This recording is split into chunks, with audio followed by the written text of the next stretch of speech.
Today I will review the story of a man detained on the 35th floor of an under-construction building in India. He was trying to escape from prison, but due to the height of the building, there was no way down. He was helpless in a room full of cockroaches. Looking at them, he remembered the happy days with his girlfriend. He took his girlfriend home in an old apartment. In that small room, his friends were lying asleep. Some lay on the floor, others lay on the sofa. Because his house had only one bed, girlfriend attached to him happily.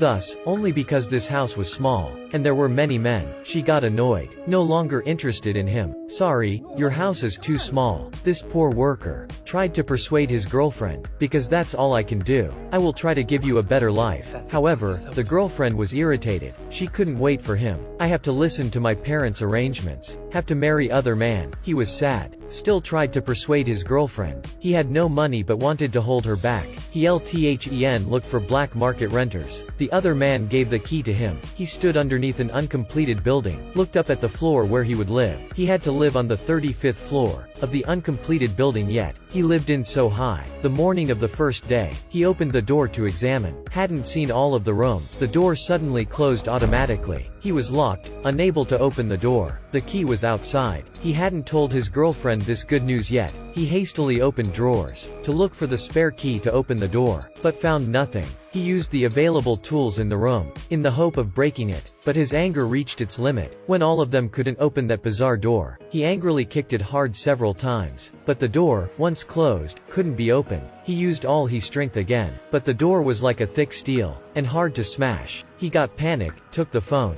His phone was out of battery now. He quickly charged it. However, the power wasn't taken in. He plugged in the charger again. The power was cut off. No electricity. He shouted out to the balcony. Tried to shout out loud, hoped someone could hear. He exclaimed with all his might. He didn't realize the sound from the 35th floor could not be transmitted below. Looking down from above, he was desperate. The building had stopped construction. Not any people around. Except for him. This building seemed to be abandoned. Or this was a weird place that he unluckily stepped in. He turned back to that door, tried to smash it again. No matter how hard he pounded, he didn't hurt the door at all. It even bled his hand. There was no electricity nor water in the room. He used water he bought last night to wash his hands. Then back to the balcony. With the slightest hope that someone would hear him, he tried to shout till evening. He lost his voice, exhausted and could no longer make a sound. He used the signal light, trying to shout through his larynx, but it hurt him. Lights in skyscrapers in India was always on at night.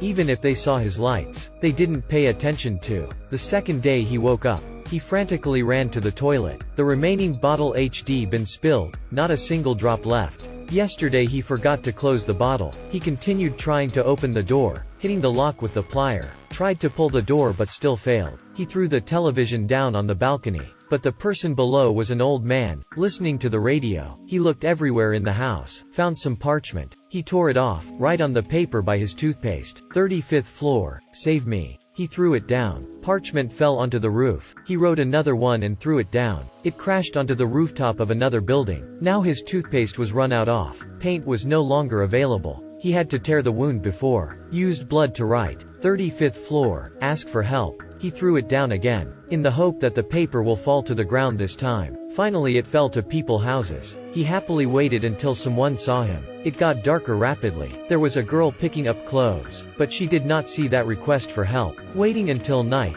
he returned to the room to eat the remaining cake. He suddenly heard a sound. He followed the sound and saw a mouse. Because he was afraid of mice, he turned and ran. Unexpectedly hit the door and fainted away. After waking up, he heard the sound of running water. But the mouse was still there. It made him afraid to step forward. Just watching the last drops of water stop flowing. Sadly he went back to his room to think about how to call for help. He smashed mirrors in the toilet, used a fragment to stab his own hand, continued taking blood to ask for help. At this point the paper fell in front of the old man's house. The old man saw the paper, picked it up, but he couldn't read. He turned it around to see. The old man turned sideways along the paper, but he didn't understand what was written. He continued trying to use every means to call for help. Used the remaining objects in the room, even his underwear to make a slingshot. He used sling to shoot the woman collecting clothes, but it didn't hit, could only made a sound on the roof of her house. She also did not pay attention, thought someone was messing. At night, he tore a lot of clothes, put the word help on the outside balcony, but still no one noticed. On the third day early morning, the thirst came gradually. He opened the toilet lid. He didn't want to drink water in it. He had to take down the water heater to drink. Because of the unavailable source of water, there was not any water for him. That afternoon, the woman collecting clothes finally saw his paper. She went to the building. She asked the old man, but he said no one lived here, and chased her away. She was worried, climbed up the stairs step by step, but saw nothing. She also did not dare to wander, then went back, and threw away the paper for help from people on the 35th floor. The man was frustrated and disappointed. Looking down from above, everything he did now became meaningless. The person who could read the paper also left. He still hadn't given up on calling for help. He lit clothes on fire. Had been arranged as the big help on the balcony. Burning flames made he rejoiceful, hoping that someone would see this. Since the fire wasn't big enough, he took out the mattress and burned it. The bigger the fire was, the more he rejoiced. Someone must see this. The other woman would saw it. Or the old man could see it. But the fire gradually spread to the sofa. Everything was on fire. Now it was not in his opinion. He tried to put out the fire, or else he would die. Quenched all night, the fire also went out. At the same time, it also extinguished his last hope. In this country, if it hadn't been for people who were too neglectful to pay attention to flames, they were humble people, dared not raise their heads and look around. He did not eat and drink for several days. That made he see an illusion. A man came to him. Behind him were trees and flowers growing. They look very beautiful. Suddenly awakened hallucinations. He looked at the cockroach crawling on the floor again. Holding the flashlight, he looked for the cockroach. Then he saw the cake pack. Hoped there was something in it. Greater than nothing left, only the empty pack. He saw that damn mouse again. It was staring at him. He also stood back and stared at it. He decided to kill it, his scariest enemy. But it didn't die. That made him even more afraid, as well as his fear at this moment, being trapped in a building that nobody noticed. The next day he went back to the kitchen, to check whether the mouse was there or not. He entered, took the bottle to drink the last drops. But the water was also gone. He had to drink his urine. As soon as he drank, he vomited all. Because of exhaustion and fatigue, he fainted. Seeing a cockroach turned upside down, struggling to turn over, he contradicted if he should eat it or not. Life and death were only separated by thoughts. He stood up, went to the balcony. It was raining outside. He rushed out and stuck his tongue out again, tried to drink some water. The rain was getting heavier and heavier. He took advantage of drinking the water. Then he stored the rainwater again, caught as much water as possible. He used everything to get water. Baths, pots, buckets were full of water. He was happy because drinking problem had been solved. Now it was a matter of eating. On the 5th day, he started shooting birds with his slingshot. He was aiming at dove on the windowsill. Never killed anything before, never eaten meat, but now he had to shoot and kill the dove. Looking at the bird lying on the ground, he was confused. Remember the argument with his girlfriend before? He said eating meat created karma. Then we would got retribution one day. Two people argued more loudly.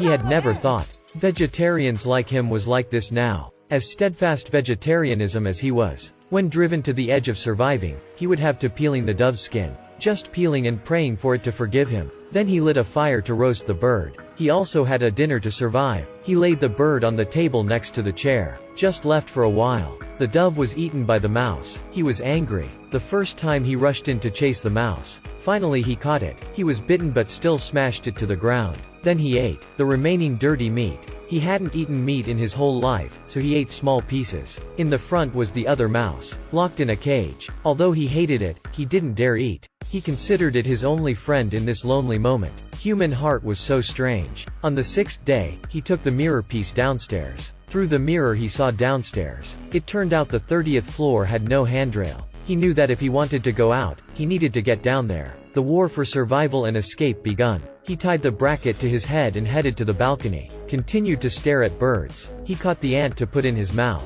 His vegetarianism was suppressed. When he ate that dirty dove meat, then he started cutting the railing. If it couldn't be cut, then burned it. If it couldn't be broken, then kicked it. But he couldn't. Dropped the railing to go down. He was desperate again, thought that going to die. The people below didn't see or hear him. He released the mouse. The mouse turned to look at him and left. The 7th day, he woke up. The cockroach died. He wore clothes and shoes. He tried his best to kick the balcony angrily. Anger also gave him hope. The balcony's wall was also broken. This lucky 7th day was his chance. For a week, he drank water then vomited. The ignition had also been used up. Finally the railing iron wall was broken. He climbed over to that place to go down. didn't bring any protective gear, but he insisted on climbing down. The building was very tall, he slowly climbed down. Because his legs couldn't reach below, he climbed again in fear. Down then up again. He couldn't get down. He unbuckled his belt, and tied it up to make the rope creep down. He took a deep breath, climbed down himself to the balcony below.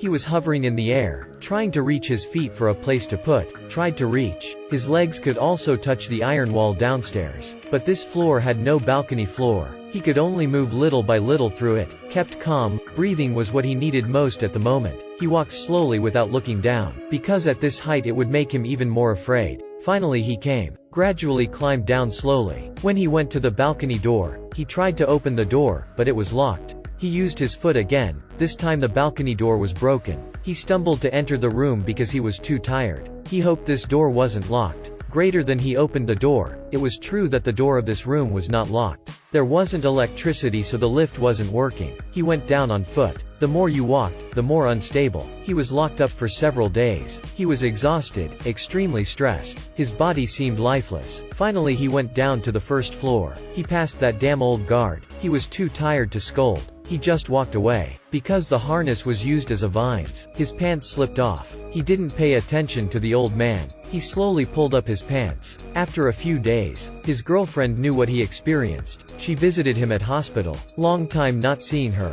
He looked at her for a long time. They didn't say anything. He reached out and took hold of her hand, but she pulled her hand back. He understood. When he was stucking, his girlfriend had a husband. Perhaps this was the greatest despair. Those days of trying to escape, broken his preconception. But who he most cared about wasn't by his side. All the things that he struggled wasn't survival, or escaped from the height of 35 floors. It was the indifference of everyone. The people didn't dare to raise their heads to look around. Finally, he continued living, working, following his vegetarianism. It seemed never happened. Really not. Then he returned to the unfinished 35th floor. Seeing the handrail which he broke, he smiled and looked around. Everything had happened. There was a guy trying to survive, trying to call for help, trying to escape. But now, standing here was a man.